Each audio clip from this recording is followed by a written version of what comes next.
Hi guys, welcome to the channel. This is what if Naruto has true potential. Before we start, remember to like and subscribe to help the channel. Also check the description for the creator of the fanfic. Chapter 41. Rebels of Kurigakure. Within the hour, the fighting in Kibo had stopped. Most of the Kurigakure shinobi that had invaded the village were dead, only a few managed to escape. The rebel shinobi continued to roam the village streets and the outskirts, looking for any more possible Kurigakure shinobi. 4 hours had passed until they confirmed that there were no dangers in the surrounding area.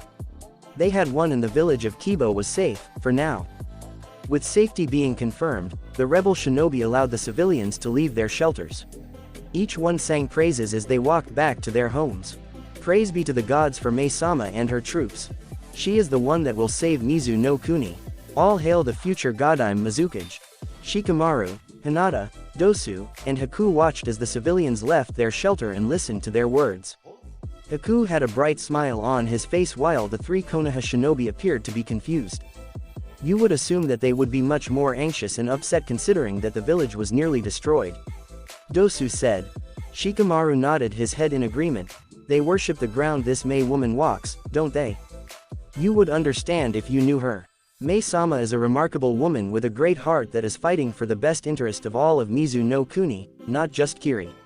Haku informed them, she has brought hope to the people of this country that something can be done about Yagura. This hope is what brings them joy despite suffering, hope that, thanks to her, we can finally bring peace to this country. You speak just as highly of her as they do. Dosu noted. Of course, she, and Zabuza-sama, are two people that I would give my life for to make their ambitions come true. Haku's voice was filled with determination. Putting aside Mei, now that the fighting has died down, I think it's about time we got some answers from you. Shikamaru spoke up, directing his attention towards Haku. Hinata and Dosu turned their heads towards the rebel shinobi. Haku noticed the sharp look from Shikamaru and Dosu and the disappointment and sadness in Hinata's eyes. The boy sighed before nodding his head. I'll speak honestly, what do you want to ask me? He questioned. You obviously aren't a merchant, so what were you doing with the caravan in Konoha? Dosu questioned. The caravan lied to you all, they are all loyal to the rebellion. Haku explained. That particular caravan was in Hai no Kuni and other lands in the elemental nations to make a profit and acquire tools that could help with the revolution. With their return, they have substantially increased Mei-sama's budget and also brought with them more remedies and ingredients for our medics. The boy then let a sheepish look develop on his face. Mei-sama sent me on the mission to accompany them in case the Konoha team assigned wasn't capable of protecting them. So you didn't trust us? Shikamaru questioned. The rebel frowned in response. When I got to know you all, I began to trust you. Before that, though, I didn't have an option to trust you. I had to be safe in case Konoha didn't assign a capable team. So you lied to us the entire time? Hinata frowned in response. Every time we talked, it was all just you keeping up a guise for your mission. Haku immediately shook his head. I was there due to my mission, but that didn't mean everything was a lie. Hinata-san, I was honest with you whenever we talked about our lives. I was honest with you all. The only thing I was lying about was about me being a merchant. Everything else was honest. I grew quite fond of you all and I don't want you all thinking otherwise. Please, believe me when I say that. So, who are you then? You're obviously a shinobi loyal to Mei, but what else is there to tell us? Shikamaru questioned. I don't have much of an answer for this question, Shikamaru-san. Haku, once again, shook his head in response. I'm just a shinobi, a tool to be used for the rebels. I've been trained by Zabuza-sama since the day we met years ago and we traveled the elemental nations together, trying to raise money for another coup. Eventually, though, we decided to join with Mei-sama and her rebels and work with them. Our goal was the same, so why not work together? This was the second time Haku had mentioned the name, Zabuza-sama, to the Konoha shinobi. Hinata finally pieced information together and her eyes widened. Why you're the ice releaser that Anko-sensei was talking about. You were the one who fought against Kakashi-sensei's team in Nami no Kuni. And why you're the one who helped Anko-sensei when we arrived at the port town. She stated. Ah, so you are acquainted with Kakashi-san's team. How interesting. Haku chuckled in response. His face then hardened into a serious expression. But yes, that was me. I am the only known survivor of the Yuki clan. And now you may know why I would be interested in working with the rebellion, no? Because Yagura wishes to eliminate all shinobi with bloodlines, such as yourself. Dosu spoke up. While that is true, there is more to it. It's not just Yagura's actions that are problematic. It's the fear that he has created. Yagura's actions have caused certain people across the country to feel like those with a Kekkei Genkai are monsters that need to be put down when they can. Haku shook his head. My father was somebody who succumbed to this thought. He hated anybody with bloodlines, even though he was unaware that my mother had the ice release bloodline. When he found out, though, he led a mob of civilians to kill her. He then tried to kill me, but I ultimately panicked and ended up killing him and the mob. Hinata, Shikamaru, and Dosu looked at the boy with surprise on their faces.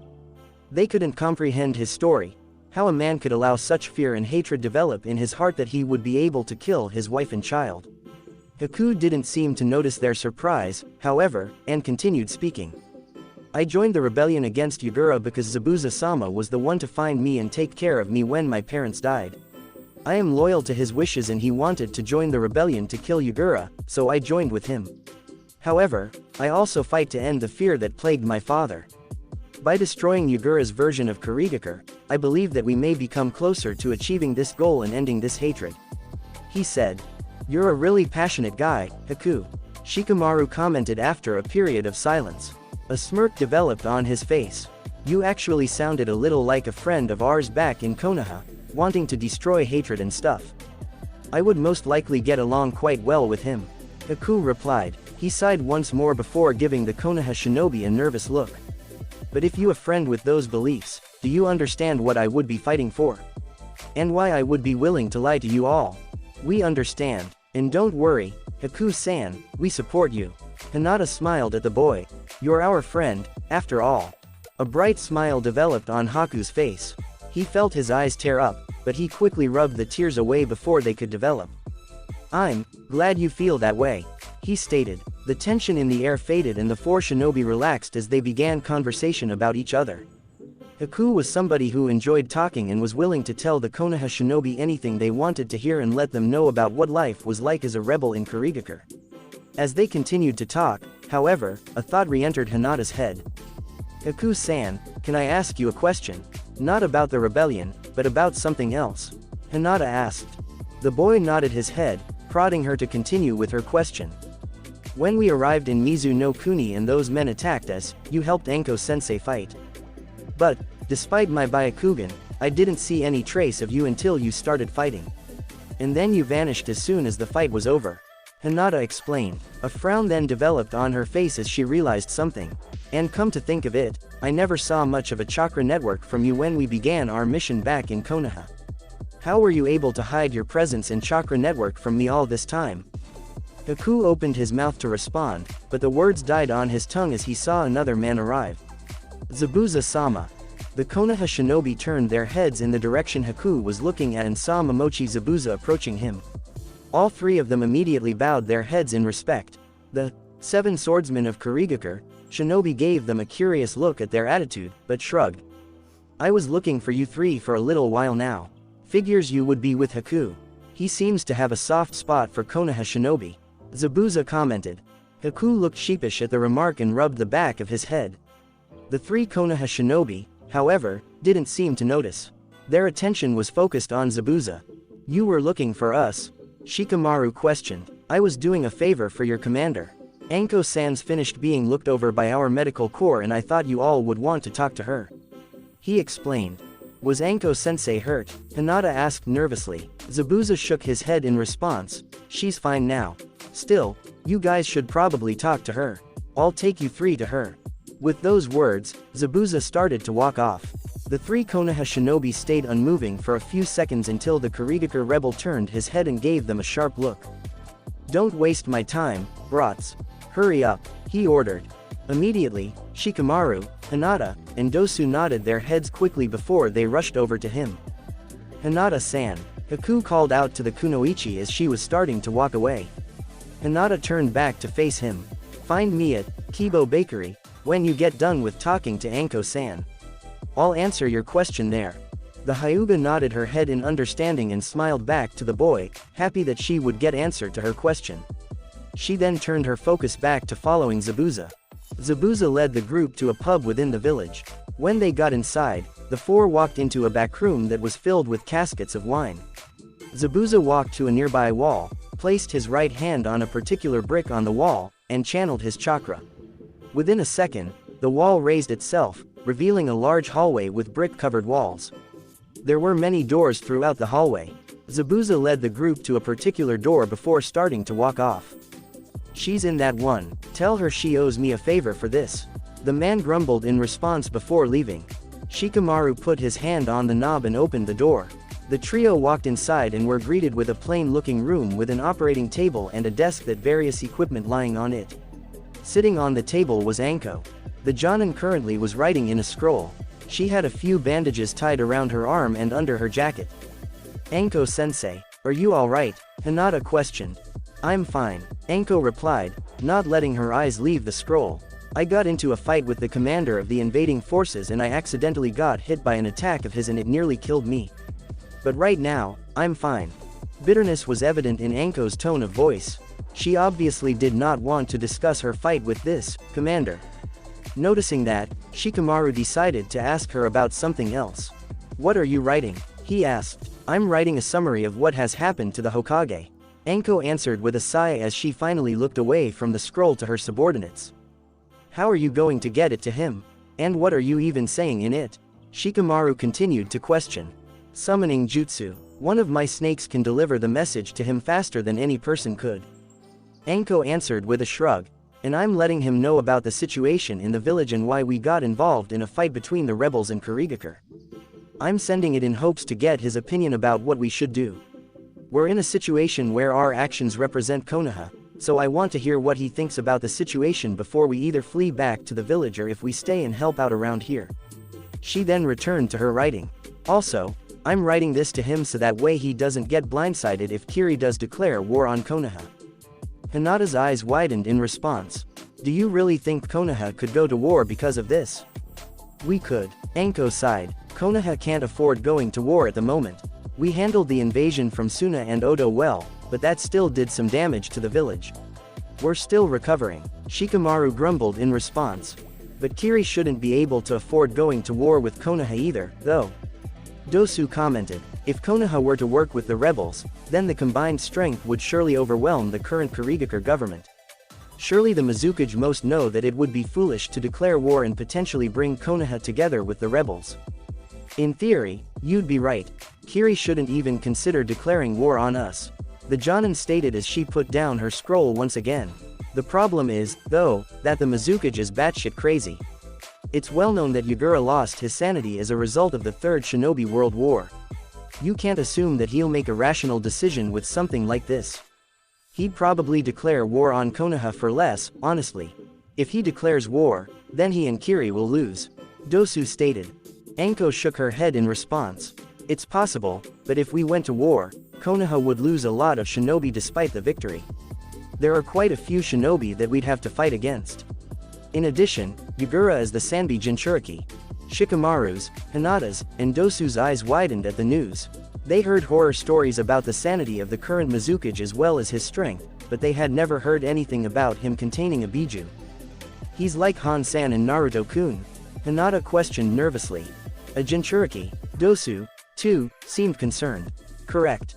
The four Konoha shinobi turned their heads to see another person in the room, a woman with auburn-colored hair and green eyes. She wore a dark blue dress with a short cut that only covered the underside of her breasts. She wore mesh armor underneath the dress and had a white belt tied around her waist. She walked forward from her position by the door and approached the Konoha shinobi. Yagura is more than just a normal Jinchuriki, though.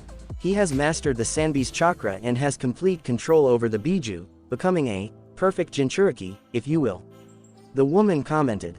Anko snorted upon seeing the woman enter the room. "Well, looky here, the self-proclaimed Godime Mizukage has entered the room." The woman rolled her eyes in response. "I don't call myself that. Some of the rebels do, but I don't." She sighed before speaking again. "Please, don't call me anything like that. Just call me Mei. Terumi Mei, the woman who will save Mizu no Kuni from the tyranny of Yagura." Dosu recalled the words of a civilian. The woman laughed in response as a coy smile developed on her face. You've all heard so many things from the people here, haven't you? I hope I don't seem like a disappointment to you all. Not a disappointment, but you seem a lot calmer than I thought you'd be. Shikamaru thought to himself. I was expecting her to this self-righteous, strict woman who viewed herself as a goddess. Sorry to intrude, by the way. Mei apologized. I just wanted to properly introduce myself and thank you all. I realize Konoha does not want to get involved in our civil war, but I really appreciate that you all fought to defend the people of the village. Thanks to your efforts, we were able to get civilians escorted to safety. The number of casualties was reduced heavily thanks to your efforts. She gave a wink to the group. I guess I owe you all one. We were glad to provide some assistance. Dosu mumbled in response. Underneath his bandages, the boy was blushing bright red in response. You don't owe us anything. People were attacking the village and we did our best to help. Anko shrugged in response. Perhaps not the brightest of decisions, but it was the moral one. What did you mean by perfect Jinchuriki? Shikamaru questioned. Mei turned her attention towards the Nara and frowned in response. Yugura has full control of the Sanbi's chakra. She answered. The Biju works with him willingly and doesn't attempt to influence his mind. This means that he has all of the strength, chakra, and techniques of the beast without losing his mind in the process. What? Hinata gasped. That's. Are you sure he hasn't lost his mind? I believe we all came to the conclusion that Yugura lost his sanity. Surely the Sanbi might have had some role in that. Dosu commented. No, that's not the case. Yugura had full control of the Biju before the end of the Third Shinobi World War. The auburn-haired woman replied. I have a theory about the origin of his insanity, but... But what? Anko prodded her to continue. Forget about it for now. Mei shook her head. Anyway, I came to inform you, Anko-san, of a meeting that will occur later tonight. Myself, along with the remaining clan heirs of Kurigakure clans that sided with us, the 7 swordsmen of the mist that sided with us, my personal advisor, Ao, and the mayor of the village will be meeting to discuss various topics related to the most recent invasion and the direction we wish to take the rebellion from here. If you would like to come, Anko-san, you may. Really? The Jonin blinked in confusion. Why, you helped us out today. I feel that means I can trust you and other Konoha shinobi. At the very least, I can trust you all not to provide information to Yugura and his troops. Mei commented. She then started to walk over towards the door. If you wish to attend, it's at the door at the very end of the hallway outside the door and will occur precisely 1 hour from now.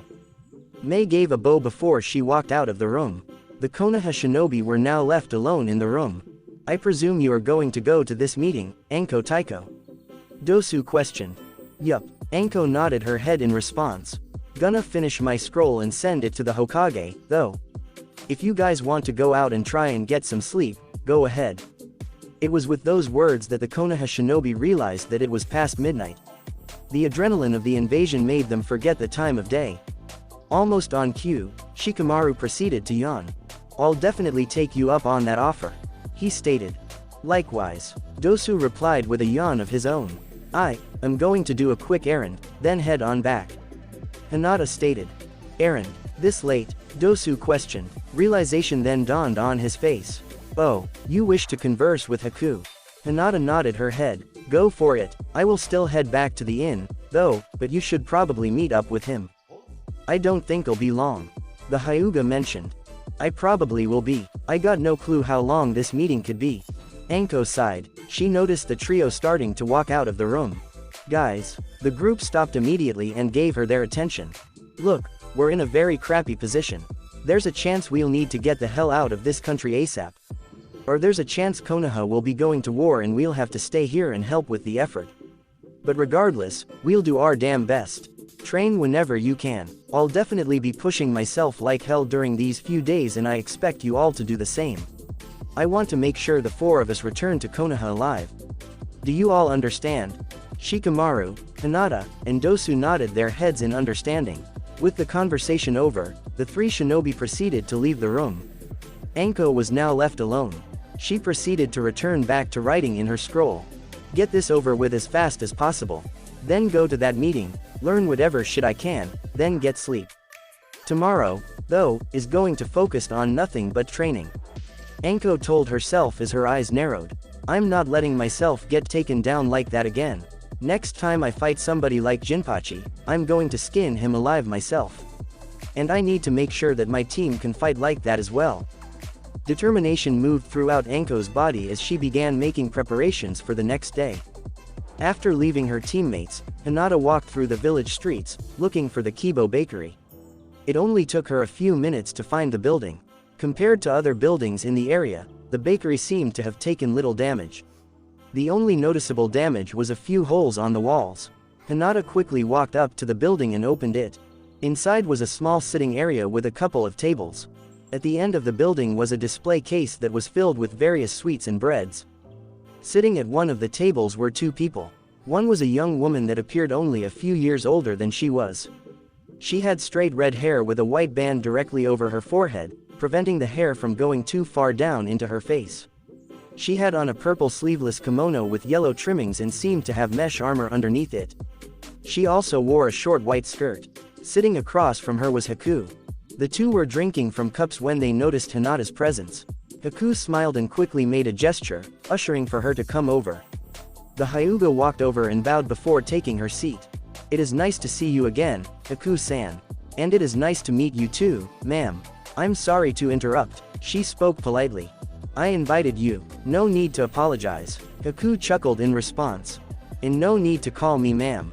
I'm not that old." The woman joined Haku in laughing. "It's just Hinoka, Uzumaki Hinoka, to be exact." Hinata's eyes widened at the name. She openly gaped at the red-haired woman in front of her. "You Uzumaki?" "Yup." Hinoka nodded her head in response. A frown developed on her face. "We're still a clan, you know. Just because Uzushiogakure fell doesn't mean that all Uzumaki are dead. And no, I wasn't trying to imply anything." Hinata quickly spoke up. A smile and a small blush developed on her face. "I just have somebody close to me that will be happy to hear that he has more family still alive." "You know another Uzumaki?" Hinoka questioned as her eyes started to widen. She appeared to be in disbelief when Hinata nodded in affirmation. A grin then developed on her face. "That's awesome." She then jumped out of her seat and rushed over to Hinata's face, causing the Hyuga to yelp in surprise. She then clapped her hands in front of the girl and gave her a pleading look. "When the war ends, you got to introduce me to him. Please, please. I can do that."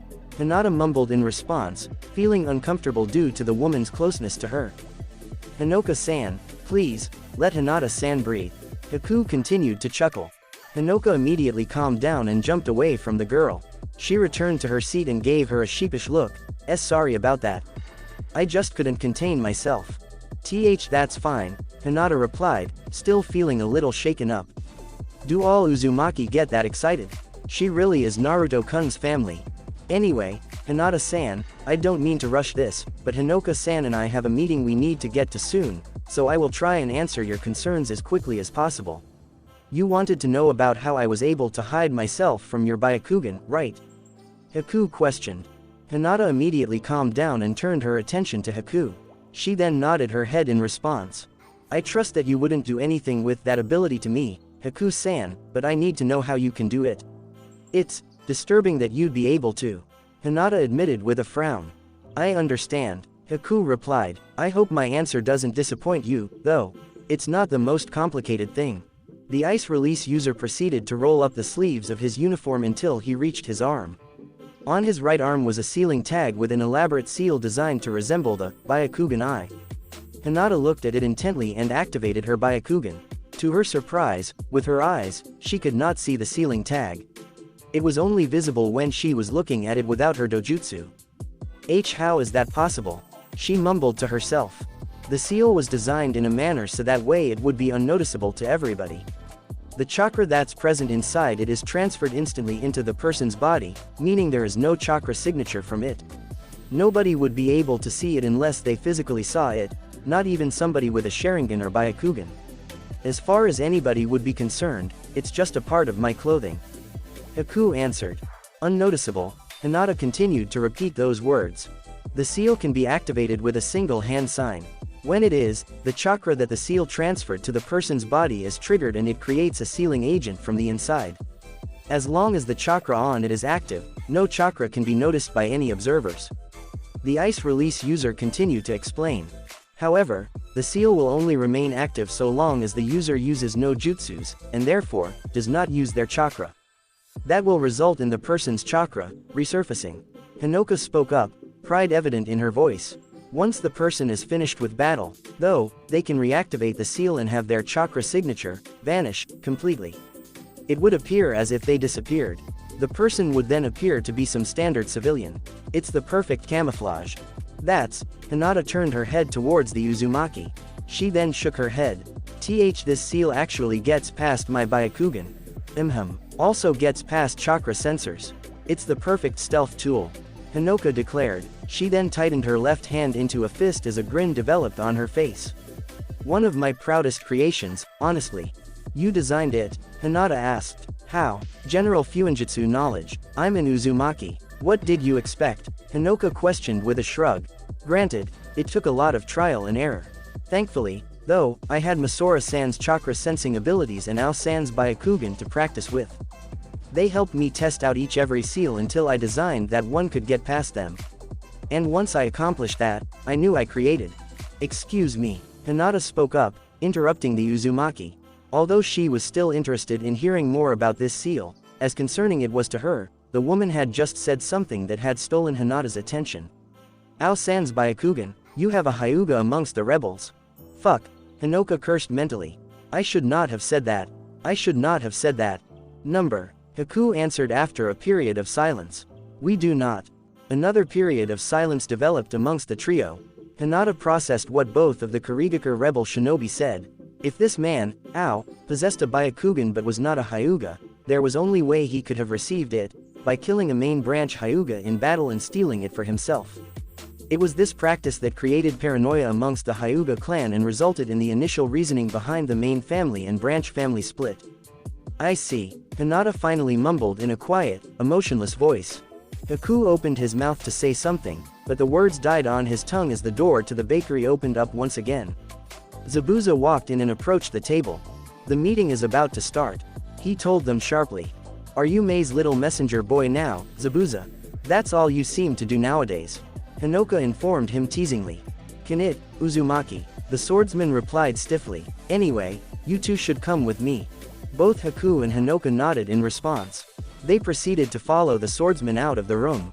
Haku looked back one time to Hinata, but she didn't bother to look back. He spoke to her, but she gave no reply. She was too focused on her own thoughts. When she was left alone, the Hyuga started to walk back towards the inn where her team was supposed to stay at. Along the way, she felt her hands tighten into fists. Hearing about Hinoka's seal was a disturbing thought to her. Imagining somebody able to get past her Byakugan vision damaged her pride as a shinobi. However, that was not the only though running through her mind. For the first that Hinata could recall, she felt true anger and hatred towards a person. Ao-san, you killed family. You stole our Byakugan, and you are a part of the reason why my clan is divided. She mentally snarled. And, for your sake, you better hope we don't come across each other while I am here. Upon finishing her letter to the Hokage, Anko summoned a large, brown snake and handed him the scroll with the orders to deliver the scroll as fast as possible. The snake promptly swallowed the scroll to transport it before disappearing in a poof of smoke, heading out to complete its objective. By the time Anko had finished her task, it was now time for the meeting that Mei had invited her to. She promptly left her room in the medical unit, and walked down the hallway towards the end door, where Mei had told her the meeting would take place. The Konoha Jonin opened the door and walked in. The room was a large, plain room with brick walls and a wooden floor. In the center of the room was a large round table with 12 chairs all around it. Each seat, except one, was already taken.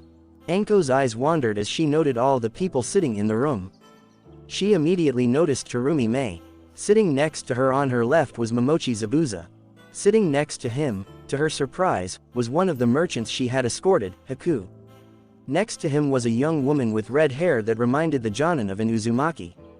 To the woman's left was a large, muscular man that Anko recognized as Akebi no Jinin, another member of Kurigakure's infamous, 7 swordsmen of the Kurigakure.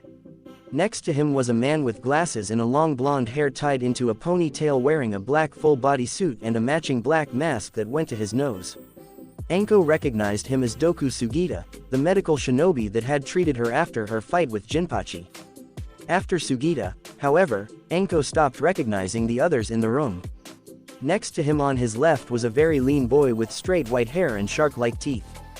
Sitting next to him was another boy with short, spiky blue hair with ear protectors, glasses, and similar shark-like teeth. Next to him was a girl their age with brown hair that went to her back that had 2 large scythes strapped to her back. The most distinguishable feature about her, however, was the pale white eyes and the vacant look that appeared on her face. Directly next to her was an empty seat. Next to that, though, was a middle-aged man with blue hair styled into a spike. Sitting by him was an elderly bald man that appeared to be the only non-shinobi in the room. 11 people were all already present in the room. Anko's presence was noted by all of them instantaneously. "Anko-san, it is nice to see you. And just on time," Mei commented with a smile. "Please take a seat." The Konoha snake mistress nodded her head and quickly moved to the open seat in between the white-eyed girl and the middle-aged man. She then sat down. "Just to make this easier for you, we should introduce ourselves." Mei informed the rest of the people in the room. She then faced Anko. "As you know, my name is Terumi Mei. You know who I am." Zabuza grumbled dismissively. "You also know who I am," Haku stated with a chuckle. "Pleasure to see you again, Anko-san. I'm sure you have a lot of questions for me." "I do, but I'll hold them for now," Anko informed him. "By all means, or you can ask your team. Either way," the boy replied with a shrug. Moving along, Mei interrupted, gesturing towards the woman next to Haku. "I'm Uzumaki Hinoka," she greeted with a bow. Knew she was an Uzumaki. Anko mentally grinned, happy that her suspicion was correct. "Is this really necessary to introduce us all like this? This feels like a waste of time," the muscular man next to Hinoka, Jinin, questioned. "I guess it doesn't really matter. Anyway, my name is..." Anko, recalling information she had read from the bingo book, proceeded to interrupt him. "Akebino Jinin, one of the 7 swordsmen of Kurigakure. Known for your heroics in battle, always willing to rush in against a swarm of enemies. Also known for your use of the sword, Kabutowari, the helmet splitter." Jinin gave the woman a surprised look for a second before it turned into a wide grin. He then started to laugh raucously. "It's been way too long since somebody actually recognized me. I like you," Jinin declared as he gave a thumbs-up gesture. "First round of sake is on me. I have just found my new best friend." Anko couldn't resist the urge to grin. Again, moving along to more important matters, the blonde-haired man next to Jinin, Sugita, spoke up and drew the attention towards him. "We met earlier, Anko-san, but if you do not remember my name, it is Doku Sugita." "I do. You patched me up well," Anko informed him. "Thank you for that, Sugita-san." "Do not thank me. It is my duty as a medic. I love treating people and being of use to others." Sugita shrugged in response. "I should be thanking you for your service by helping fend off Yagura's shinobi." Sugita appeared as if he was going to say more, but Mei proceeded to cough, prompting the next person to continue speaking. The white-haired boy proceeded to face Anko and gave her a smirk. "Hazuka Suigetsu," he said his name. Well, I'm CHCH Chojuro." The blue-haired boy next to him mumbled in response. A bright red blush was on his cheeks as he looked at Anko. It's nice to meet you. My name is Kawada Masora." The brown-haired, white-eyed girl sitting next to Anko spoke with a calm, neutral tone of voice. "Pleasure to make your acquaintance. I'm Ao," the middle-aged man stated curtly. "And I'm Fujiwara Shicho and I'm the mayor of the lovely village of Kibo." The bald man introduced himself cheerfully. "Now that introductions are over, let's begin and not waste any more time." Mei spoke up quickly. She then turned to face Sugita. "You and the rest of the medics had enough to treat everybody. What are your reports?" "No civilian casualties. Thanks to initial support of Anko-san and her team and the quick response of our shinobi, we managed to get all civilians to shelter," Sugita informed her. "What a relief," Shicho exclaimed, feeling relief that the residents of his village all managed to survive. The shinobi casualty rate, however, was 18 shinobi. Sugita continued. "We also had a fair amount of shinobi injured. Considering our size, 18 is a bad number." Hinoka frowned in response. "But that is also 18 good men and women who died honorably in battle, defending the people. There's no better fate for a shinobi," Jinin mentioned. "Yes there is. How about if they were still alive?" Hinoka questioned as she glared at the man. "I didn't say I wanted them dead. Jinin replied dismissively. He crossed his arms over his chest. I just said that was an honorable death. We're all gonna die someday. It's better if it's honorable. Let's focus on the topic of this meeting. Mei interrupted. She then turned her head towards Haku. How fast do you believe information about this will spread? It's already spreading. Haku chuckled in response. I've been listening to the civilians talk. They're chatty people and are talking about how Yagura couldn't destroy them or beat the rebels. News will spread quickly all over Mizu no Kuni. This is good. Suigetsu grinned at the news. The rest of the country will realize how badass we are.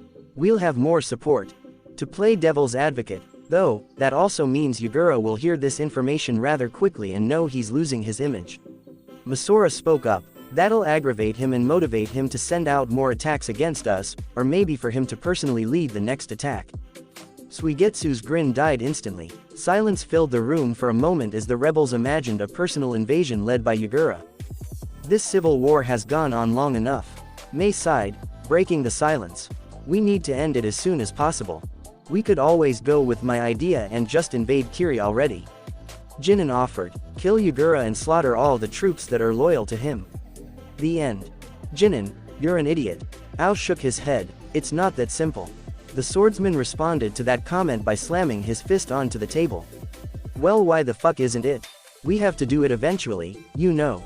The longer we wait, the more time we risk letting Yagura do his shit throughout Mizu no Kuni. And the longer we risk him getting the idea of just attacking us himself. We need to get in and get him killed as soon as possible already, damn it. Jinin, shut up for a moment. Zabuza spoke up, glaring at his fellow swordsman. We all want to rush in and kill Yagura, but it's not that simple and you know it. We have to be prepared for the invasion and we have to be able to guarantee that he will die when we attack. One small mistake and the rebellion dies with us. This isn't something to blindly rush into and you know that. Bah, Jinin scoffed, crossing his arms again. Fool, it's a wonder how you became one of the 7 swordsmen of Kurigakure. Ao continued to shake his head. Anybody else want to let the man know why it's a foolish idea? I actually agree with him. Masora spoke up. Attention turned to the brown-haired, white-eyed girl in the room. Most of the rebels looked at her in surprise. Why? Ao questioned. Masora, you pride yourself on your rational mind. Why would you ever condone such an idea? Quote, as I said, news will spread to Yagura. He'll have to begin thinking of invading soon. Probably no later than 2 months, he will do it. And that'll be the end if we let him attack us and unleash the Sanbi on us. Masora replied, therefore, we must act during that time frame and attack first. Hey, my kind of attitude. Jinin grinned in response. And how would you propose we unleash a strong enough attack against Kurigakure? Ao continued to question. Masora turned to face Anko. When Konoha reinforcements join up with us, we should have enough numbers to succeed in the invasion. Excuse me, Anko, who had been silent since her introduction, spoke up. She gave the girl an angry look. I didn't say anything about Konoha sending reinforcements. But they will. Surely you are going to request for backup. Masora mentioned. She seemed to have no reaction to Anko's anger. It appeared as if she didn't even notice the anger on her face. Why else would Mei-sama invite you here? Surely you are planning on sending help. I never. We probably don't need any help, but it couldn't hurt. Suigetsu spoke up, interrupting Anko. If Konoha sent even just 100 shinobi, we would probably be able to succeed. Sugita offered his opinion. I would think so. Hinoka nodded in agreement. Konoha may not send any shinobi. Anko shouted, raising her voice over everybody else's. Attention focused now on her. I sent a message to Hokage-sama about the situation, but there is no guarantee we will be doing anything. We just fended off an attack from Odo and Suna. We're focusing on rebuilding what has been destroyed. We may not be able to send people. Your presence has already been noted in Mizu no Kuni, though. Masora spoke up immediately. It's not a matter of if Konoha should send shinobi. It's a matter of when to send them over. After all, Yagura will declare war on Konoha for interference in the civil war. She then closed her eyes in thought. It would be foolish to simply wait for him to rout us and be able to focus his attention solely on Konoha when you can send shinobi to assist us and take him out before such events could occur. Listen, brat, it is the Hokage that makes the call. And if he doesn't send any shinobi to help, then that'll be it. Anko replied dismissively. That'd be an illogical decision. But it's not your decision to make. Anko hissed, interrupting her. Or mine for that matter. I unfortunately got Konoha involved in this mess. I don't regret fighting to keep civilians involved, but I caused an issue for Konoha. So I'm not going to do anything or represent Konoha in any way until I figure out what Hokage-sama feels should be done. Misora opened her eyes once again and focused intently on Anko. A few seconds passed before she shook her head before mumbling out a response, understood. Your point is noted, Anko-san. Mei stated, entering the conversation. I appreciate your honesty and we will respect that. We will not expect Konoha's assistance and plan in case your Hokage sends no aid. The woman then turned her attention to the rest of the rebels. However, I still agree with Jinin and Misora. We should invade immediately. And if we don't get Konoha's aid, how do you propose we do that? Ao continued to question. Mei turned her attention towards the middle-aged man. I have a mission for you, Ao. You and whatever shinobi you take with you will be assigned to track down Utakata and bring him back. Utakata. Anko's eyes widened in recognition. Where have I heard that name before? What? Ao spoke up, interrupting her thoughts. Mei-sama, you know Utakata hates us. He hates everybody and won't join us willingly. I never anything about getting him to come willingly. I said get him to come. Mei clarified, whether or not Konoha sends shinobi or not, we need him with us to be able to match Yagura. But he should come willingly. If Utakata gets angry, he could try to kill Ao-san and any other shinobi with him. Chojuro mentioned, looking down. I realize that, however, we have to do something, anything, to get Utakata's help. Mei declared. She remained quiet for a moment before speaking up again towards Ao. Wait a few days until I tell you to go on the mission. I'm going to personally hand-pick this team for you. I want to guarantee a group that would be able to non-violently bring him back. As you will, Ao declared, not to rush this meeting, but is there anything else we need to discuss in particular that needs me? Sugita questioned, speaking up again. There are still patients that require my assistance. I just want to clarify things with you all. Mei replied. She turned her attention towards the bald civilian in the room. Shicho, I will order shinobi to begin working on repairs dipping into funds. After that, I would like to discuss a new budget for how we are spending them. I'd like to see if we can hire a few missing ninja to work for us. Any extra help to bolster our strength for now. I understand, we can work out agreements whenever. Shicho nodded his head in understanding.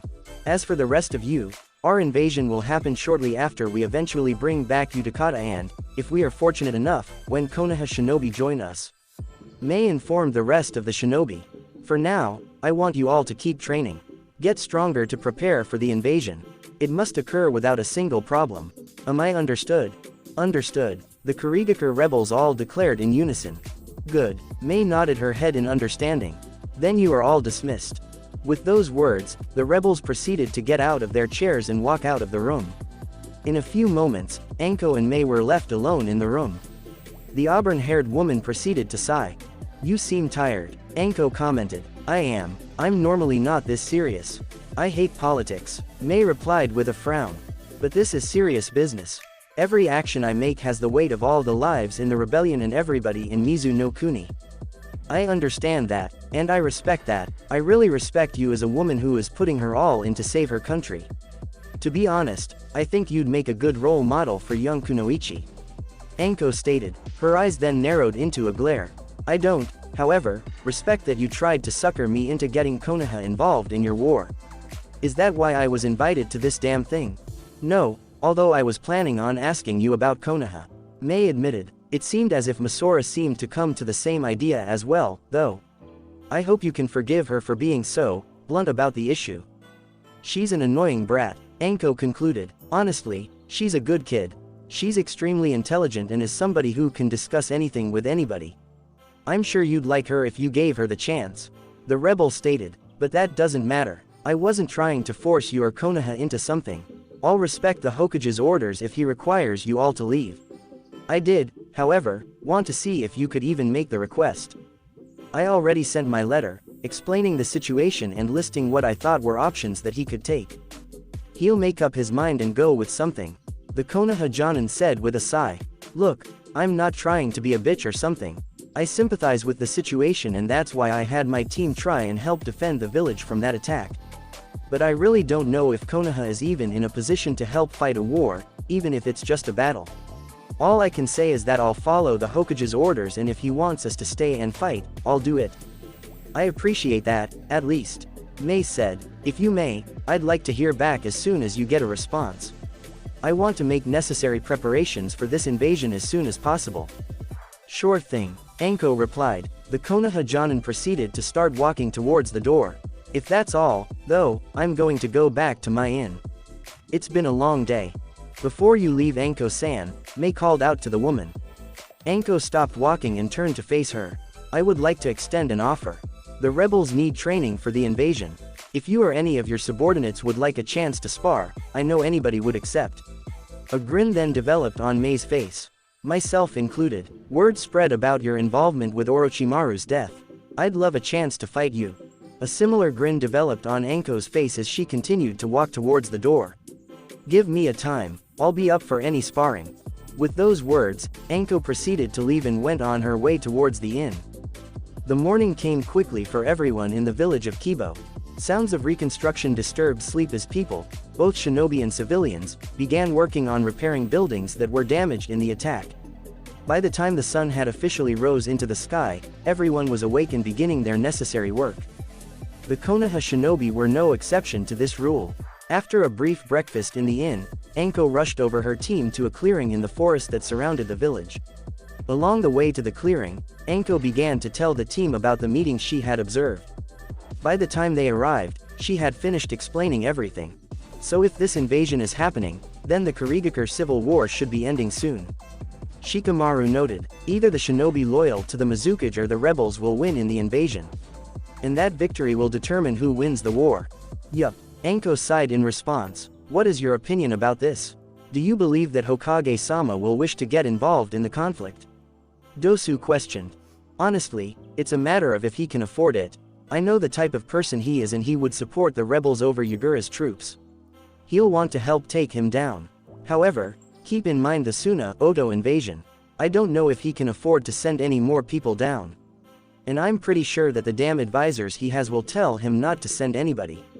Anko grumbled in response. So, I don't know, but I'm expecting that we will be ordered to not help and return back home. A frown developed on Hinata's face. Hopefully we'll work out fine here, then. Mei's resourceful and she's got some damn fine shinobi under her. I trust that they'd be fine. Anko informed her. However, even though I believe we won't be fighting, I want us to consider the possibility of receiving orders to help. The three Konoha shinobi each gave her a curious look. If we did get orders to fight, we'd be helping out with this invasion.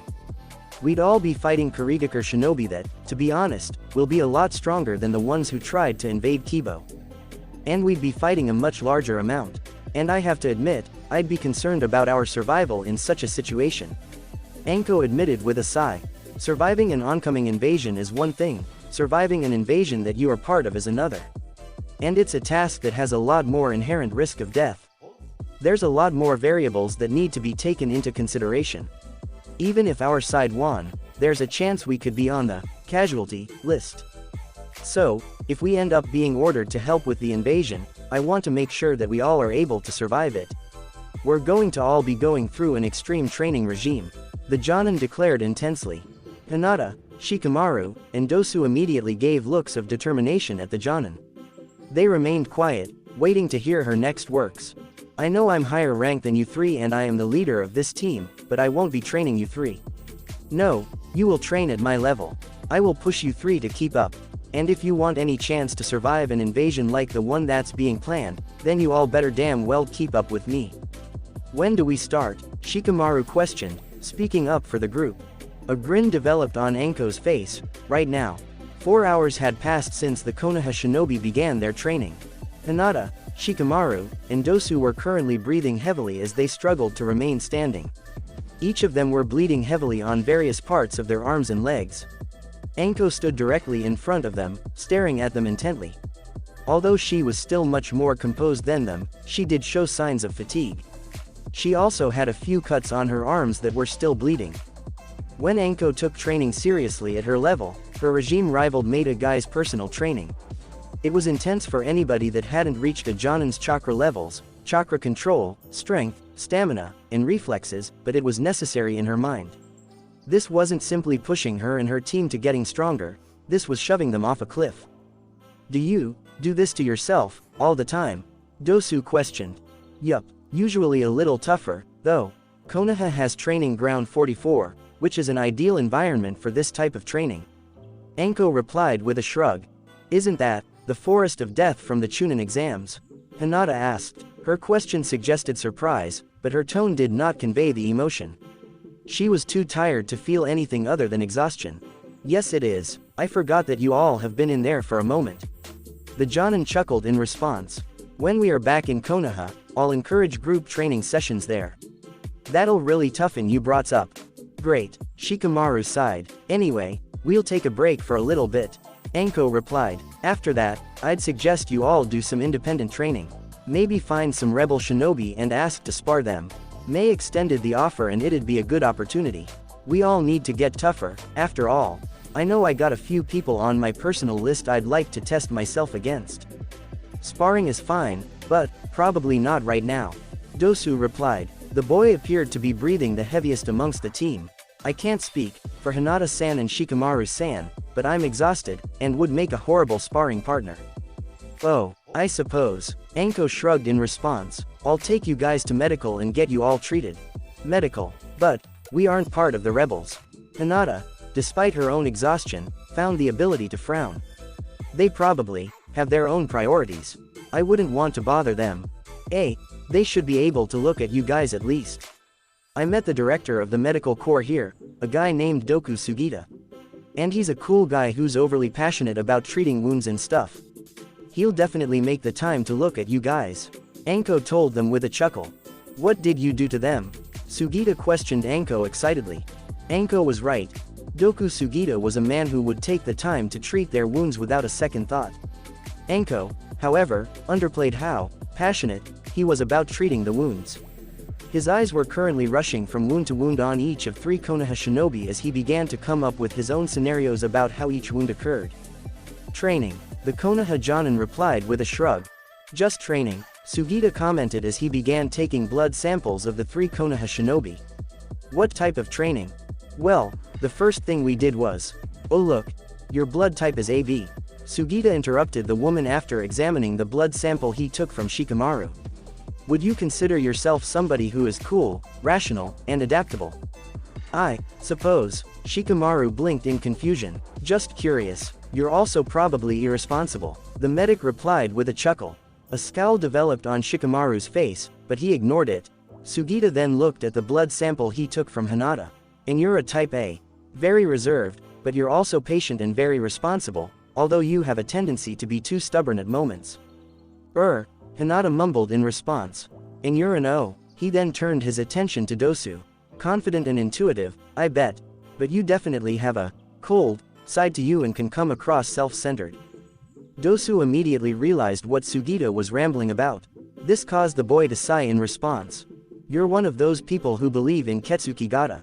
He stated. You think a person's blood type reflects their personality and compatibility with others. I don't think I know. Sugita replied with a grin. I believe there's more to it than what's known, though, and I wish more research was done on the topic. I think there's definitely a lot more. Can you please get back to treating their wounds? Anko questioned with an irritated look on her face. Oh, right, Sugita mumbled in response. You were right, Dosu-san, it's a passion of mine and I get a little carried away at times. My apologies if I unnerved any of you. Don't be, Hinata replied, still appearing confused. To be honest, she had never heard anything about this Ketsukigata and didn't understand what it was about. How could a blood type say so much about a person? She didn't understand and, therefore, wasn't really certain what she was supposed to think about Sugita. Anyway, as Anko-san has said, let's get to the actual treatment. Sugita declared. Despite his eccentricities, Sugita proved to be an exceptional medic and healed the wounds of Hinata, Shikamaru, and Dosu. After leaving the medical unit of Kibo, Anko ordered her students to take a break until sunset, asking them to train independently or seek out somebody in the village to spar. With those words, the Konoha shinobi split apart and went their separate ways for the day. Hinata, in particular, had a specific person she wanted to seek out. She quickly asked around and was directed towards the same bakery that she had visited the previous night. The Hyuga walked inside and saw Uzumaki Hinoka sitting in the same spot, eating a strawberry-filled pastry while drawing a seal on a sealing paper. She didn't appear to notice the Hyuga's presence, she was too invested in her own activities. "Hinoka-san," Hinata spoke up. The Uzumaki turned her attention to the Uzumaki instantly, mid-bite of her snack. "Excuse my interruption, can I talk to you for a moment?" Hinoka nodded her head immediately and swallowed the bite in her mouth before speaking. "What's up?" "I just wanted to clarify on what you said last night." Hinata mumbled. "You can make a seal that can cause a person to avoid detection from my Byakugan." "Yup, one of my most amazing accomplishments. The magnificence of Fuinjutsu." The Uzumaki grinned in response. "What about it though? Would you say there are ways to get past it?" Hinata asked. "Why do you want to know?" Hinoka questioned, giving the girl a curious look. "I know you guys may not be fighting with us, but we aren't your enemies. I guarantee you that nobody you would ever fight would have any of my seals." "I realize that, but just because you managed to find a way to beat the Byakugans, all-seeing vision doesn't mean you are the only one who managed that. There may be others who can do that, and that would make my eyes worthless, and make me worthless." The Hyuga admitted, her eyes looking downward. "It doesn't mean you're worthless. I'm sure you could probably still take somebody in a fight." Hinoka reassured the girl. I know, but I'm a Hyuga. The Byakugan is important to my fighting style, and to me in general. I'm not very prideful in many things about my clan, but I always took pride in my eyes and how good my vision was. And the fact that there are people that can get past it completely." Hinata shook her head, pushing thoughts out of her mind. I want to train with you, both in fighting and in my vision. I want to make my eyes strong enough that I can see past your seals." A similar frown developed on Hinoka's face. "You know I designed those seals for a reason, right? The fact that the Byakugan can't see a person using one is kinda the point. I don't want anybody else getting your idea and start training on improving their vision or chakra sensing, to be able to see past my seals. I realize that, and I really am impressed you managed to design a seal like that. It really says a lot about your strength as a seal master." Hinata mentioned. Hinoka smiled briefly, but it disappeared as Hinata continued to speak. "But understand where I am coming from as a Hyuga." She looked at the Uzumaki with pleading eyes. "Do you think it'd be even possible for me to see past the seals?" Hinoka closed her eyes in thought as she thought about the question. She brought her right hand to her chin and rubbed it slightly. A few seconds passed before she opened her eyes again. "There's always room for improvement in anything. I think my seal is pretty flawless, but I could always see someone advanced enough breaking past it," she admitted. She then let a small chuckle escape her lips. "Your Byakugan would have to be better than ours though. Just saying." Hinata's eyes immediately narrowed and a scowl developed on her lips. "He's not a Hyuga." The response caused Hinoka's eyes to widen. Her frown deepened as she recalled their conversation the night and how, emotionless, Hinata appeared after hearing about Ao. The Uzumaki proceeded to squirm awkwardly in her seat. "You, don't hate us, right? For having somebody who took a Byakugan from a family member as part of the rebels?" she asked quietly. Hinata immediately softened at Hinoka's tone. Her scowl turned back into a frown. She then proceeded to shake her head. "No, I don't hate you or the rebels. It's just," Hinata sighed. She was uncomfortable discussing her feelings about Ao. "I don't know this Ao-san nor do I know what kind of person he is, but he has done something an act that has caused much suffering in my clan. And I'd really rather not ever meet him for as long as I'm here." "I understand. I wouldn't worry about that, though. He's a stiff. He doesn't hang around the village that often. You shouldn't have problems avoiding him," Hinoka admitted. Hearing that caused Hinata to sigh in relief. The Hyuga was disturbed by how much anger she could feel in herself towards the man. It was a discomforting feeling to have and she wanted to avoid feeling it as much as she could. As long as she could avoid meeting Ao, then she wouldn't have to focus on it. "Anyway, I suppose I could try helping you get better with your vision and see if you can eventually see past my seal." Hinoka spoke up, interrupting Hinata's thoughts. "Hell, we could probably spar in general. I really do need to train more." "You'll train with me?" Hinata asked. "Yup," Hinoka replied with a shrug. She quickly put away the sealing paper she had been working on and grabbed her pastry. She then started to walk towards the door of the bakery. Follow me, I know a nice place where I think we can practice. A smile developed on Hinata's face. Despite the ranging emotions within her, Hinoka did seem like a nice woman and she was going to get proper training done. I'll get my vision better. I will become the strongest shinobi I can, she told herself. With that thought, the Hyuga followed the Uzumaki out of the bakery. When dismissed, Dosu immediately left the village's limits and looked for someplace where he could meditate and train quietly by himself. Although he did recognize Anko's suggestion of working with one of the rebel shinobis as being beneficial, he was somebody who preferred little social interaction. He rationalized it with himself and began searching for an ideal location for him.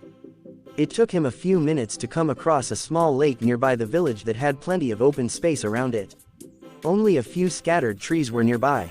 Dosu, assuming this would be a good, quiet area for him to train, decided to begin working immediately. He proceeded to walk over the water of the lake until he was at the center. Once he was there, he sat down on the water, closed his eyes, and proceeded to meditate while simultaneously keeping his body on top of the water. His eyes shot open upon hearing approaching footsteps. The boy stood upward and jumped to one of the trees. He then climbed upwards and prepared to ambush the person if they proved to be a threat. A few moments passed before the person arrived on the scene. It was a girl roughly around his age.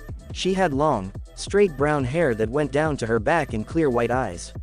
She wore a dark blue t-shirt underneath a black flak jacket. She also wore a pair of matching black pants and had matching pin-striped arm and leg guards. Attached to the back of her jacket were two large scythes.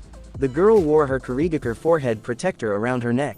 Underneath his bandages, Dosu blushed slightly. She's beautiful. Upon entering the area, she turned her head immediately to the tree Dosu was in. I know you are there, Konoha Shinobi. I'm no threat to you, so you can come out. A few seconds passed before Dosu jumped down from his tree. Although he did find her attractive, he was able to shove those thoughts to the back of his mind. He remained motionless as he stared at her intently, trying to analyze her. The girl, however, did not reciprocate his look. She didn't appear to be staring at anything in particular. I was unaware somebody else would be coming out here to train, he told her. This is usually where I train every day, the girl informed him simply. Each sentence she said seemed to have the same neutral, uncaring tone. My apologies, I can move elsewhere, Dosu mentioned as he prepared to walk off. Why, you're already here and I do not mind. Perhaps I could train with you, she questioned. My name is Kawada Masora. Kinuda Dosu. Dosu gave his name. He then stared at the girl curiously. Kawada, you are a member of the Kawada clan. I am, one of the few surviving members after Yagura's bloodline hunts began, she mentioned. For the first time, emotion seemed to color her tone, anger was present in her words. Then you must be an exceptional chakra sensor with abilities that rival a Hyuga's Byakugan. Dosu commented. You also must be quite adept at using the hidden mist jutsu. If I recall, it was your clan that designed the technique for Kurigakure. Masora hummed to herself. She seemed impressed by Dosu's deductions. You know some specific information about my clan.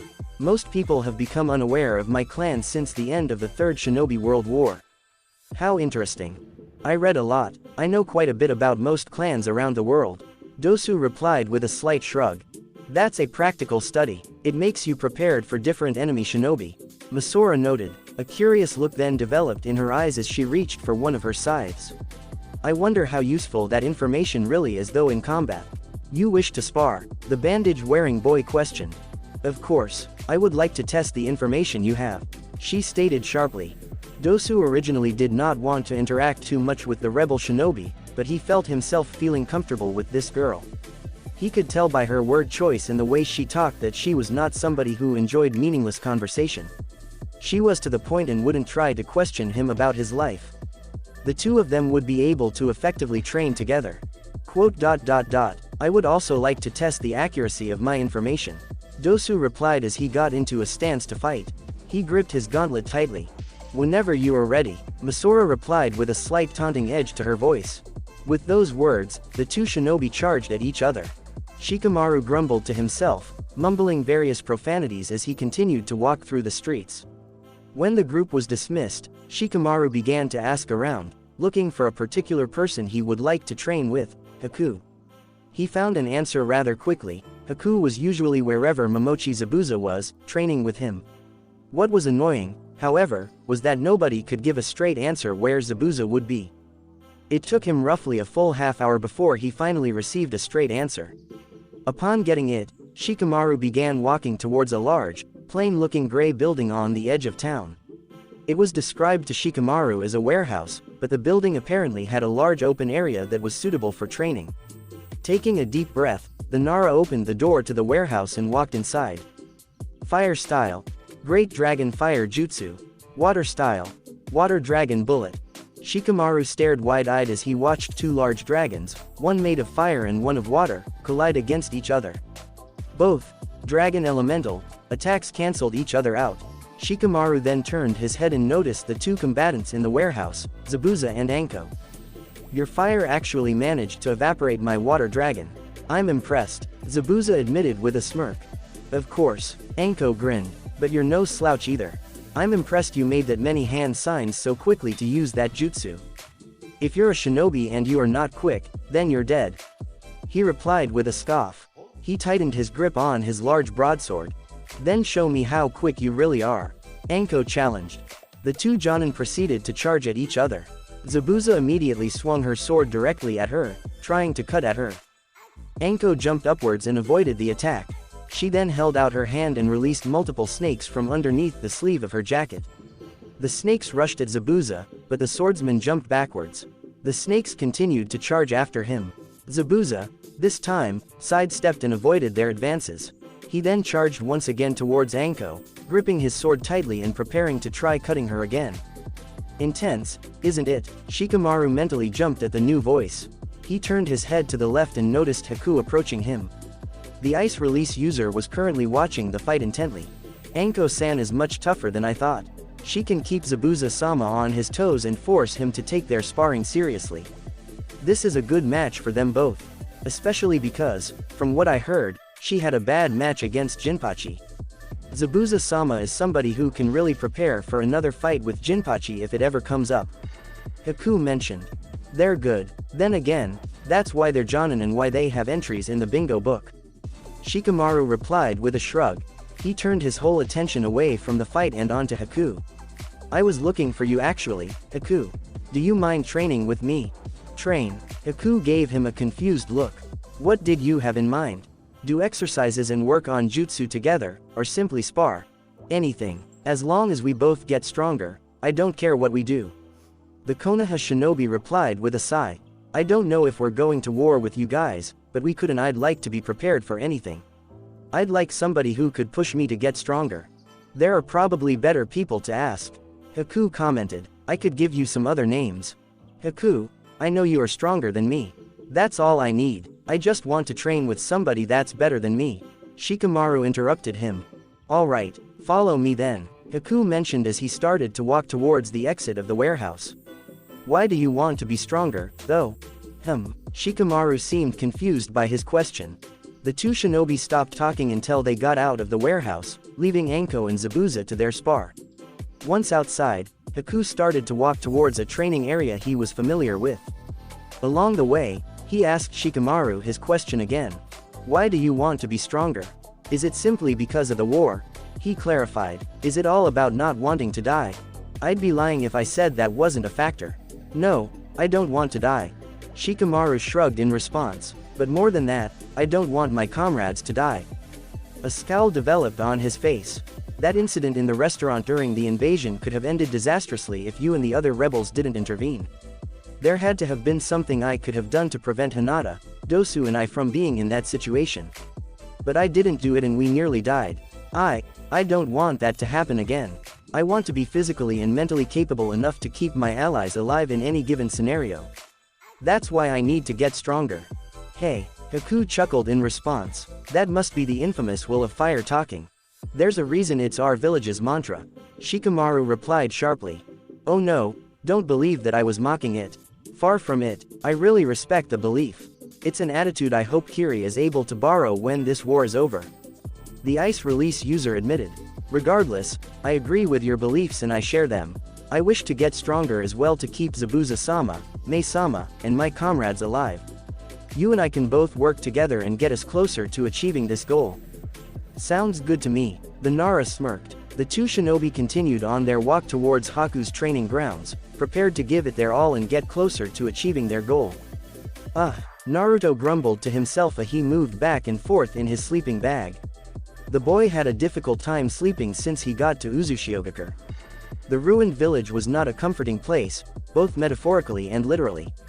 Still, he always found himself able to sleep eventually. Tonight, however, it seemed as if sleep was not going to come to him. It's probably cause we're leaving tomorrow, Naruto realized. Jiraiya had informed the Uzumaki cousins that they had spent enough time in Uzushiogakure. They were going to have to head back to Konoha and give their reports about the village's condition. Once again, Naruto was excited to return back home. He was looking forward to seeing his village and his friends. However, despite its condition, the blonde Uzumaki found himself attached to Uzushiogakure. He didn't want to leave. Realizing that with such thoughts he wasn't going to sleep, Naruto pulled himself out of his sleeping bag. He then walked out of the room where he, his cousins, and Jiraiya were sleeping. The boy had intended on walking around the village and just seeing the locations one more time.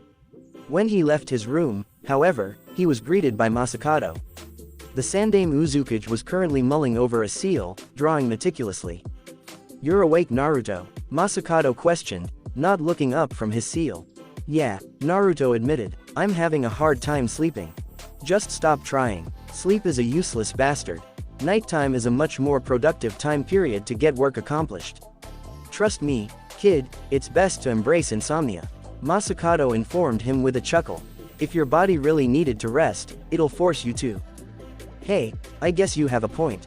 Naruto chuckled in response. "So, do you care if I work with you?" "Go right ahead." The elder Uzumaki shrugged in response. "Anything in particular, though? I know Jiraiya and I just showed you brought some combat-related fuinjutsu, so you going to work on them?" "Nah, I like the jutsus you showed, but they're not for me." Naruto shrugged in response. He then pulled out a scroll that he took from the jutsu library when he first started to explore the temple of Uzushiogakure. "This is what I'm going to work on." Masakado turned away from his own work to look at Naruto's scroll. The man immediately recognized it as wind style, hurricane manifestation. He then snorted in response. "You just started learning fuinjutsu, kid. You think you can pick up one of the jutsus I designed?" Masakado challenged. "Of course I can, Dadbayo. I'll have it ready for the next time I fight somebody," Naruto declared. "Good luck." The elder Uzumaki snorted once again. The two Uzumaki fell into silence as they began working on their seals. They remained focused on their seals and drawing the appropriate symbols with as accurately as possible. Naruto's seal, however, was significantly less complicated than the fuinjutsu Masakado was working on. He, therefore, finished first. He then placed his fingers on the seal and turned to face the former Uzukage. "How much chakra do you think should be used on the seal?" Naruto questioned. "However much you want. That jutsu is pretty powerful, so it could handle a good chunk of chakra." Masakado shrugged in response. "Don't too much power, though. You could break down the ceiling of the temple if you have it too powerful." Naruto nodded in understanding. After channeling a small amount of chakra, he made a series of hand signs, wind style, hurricane manifestation. Instantly, the seal lit up and channeled a green light. Within seconds, a tornado-like gust of wind developed upward from the seal. The wind flew upward, making direct contact with the ceiling. Cracks began to develop on the ceiling as the wind hit it directly, but it remained stable. Masakado turned his attention away from his seal and looked at the created tornado. The man was staring at with shock evident on his face. "Hell yeah," Naruto couldn't help but shout as he started to jump up and down. I did it. I did it." He was just looking at that jutsu for the first time. "How the fuck?" Masakado tried to rationalize the situation in his mind. "Naruto, how the hell did you do that on your first time?" "I just tried to apply what you and Ero Sennin taught us. It worked." Naruto shrugged. "The hardest part was just getting the symbols and handwriting right, but after all that practice when we started, it wasn't that bad." After just a week of lessons and he accomplishes combat fuinjutsu at that level so easy. He really has inherited the Uzumaki's affinity for the art." Masakado noted with a proud smile on his face. I know I'll need to be able to write a lot faster to use it in battle, but I'll keep working on that. The blonde declared, tightening his fists in determination. No, don't be concerned about that. That was your first time looking at the seal. Of course you'd be slow. You'll get faster with practice. Masakado informed him, his smile growing wider. You've done well, Naruto. You're a true Uzumaki. A similar wide smile developed on Naruto's face. The blonde quickly rushed over to the elder and hugged him tightly. Thank you so much for everything, Masakado-ji-san. Why thank me? I just taught you a little Fuinjutsu. You're an Uzumaki. You would have picked up at some point. The man shrugged. Tears then developed in his eyes. I should be thanking you and your cousins. Thank you for being alive, and for giving me a family again. His words brought Naruto to tears. The hug tightened. Both Uzumaki did not speak during their hug. They remained motionless for roughly 5 minutes before they finally broke the hug. Naruto immediately yawned. Sleep, kid. I think you're tired enough that you might get some sleep. You got a long day tomorrow. Masakado informed him with a chuckle. I know. Naruto nodded his head with another yawn. He gave the man one final hug. Good night, Masakado-ji-san. With those words, Naruto walked back to his room, heading to sleep. Masakado was left alone. A smile remained on his lips as he returned back to work on his seal. He's a good kid, so are all of them. The Uzumaki clan is looking better than ever. I can't wait to hear about what they become in the years to come. Masakado told himself. With those thoughts, however, came a sudden realization. The smile on his face immediately disappeared. I don't want them to leave me alone again. I am too old for this shit. Hiruzen sighed. Just after had finished most of the cleanup from the Sunaoto invasion and after having fully calmed himself down, the Sandaime Hokage is greeted by a snake messenger from Anko. The snake delivers a scroll to him, detailing the circumstances of her mission. There was always a risk involved with missions in Mizu no Kuni nowadays. The civil war made the area dangerous and resulted in every mission involved with the country to be classified as no rank lower than B rank. However, the man had given Anko a B rank mission that seemed to have no consequence. Her team would not have to be in the country for long. In theory, this mission should have been totally safe. Instead, it seemed as if Konoha had now been dragged into the bloody civil war. How frustrating, Homura grumbled, shaking his head slightly. Hiruzen had informed his 2 former teammates and his advisors of Anko's scroll. Whatever decision he made would be absolute and nobody could question it, not even his advisors. However, he always preferred to hear their opinions. It was dangerous for one person to have complete control of every aspect of a village. Even if he felt like he should ignore their advice, it was comforting to know that he had heard out and analyzed every possible decision possible in relation to the situation. So that's the situation, Hiruzen commented. Your opinions? What action are you considering? Koharu questioned. Hiruzen shook his head. I asked for your opinions, Koharu. Mine does not matter at the moment. Very well then. Homura spoke up. Mitarashi-san has committed a grave mistake and her foolishness will cost us. Foolishness. I may agree with her actions being a mistake, but I do not believe that you could classify them as foolish. Koharu openly scoffed at her teammates' words. It's very clear where her mind was working. She wanted to defend a village under fire from invaders. There is no reason to consider that a foolish decision. That is a morally right decision. And that's foolish in our world. Homura replied dismissively. All 3 of us have lived long enough to know that.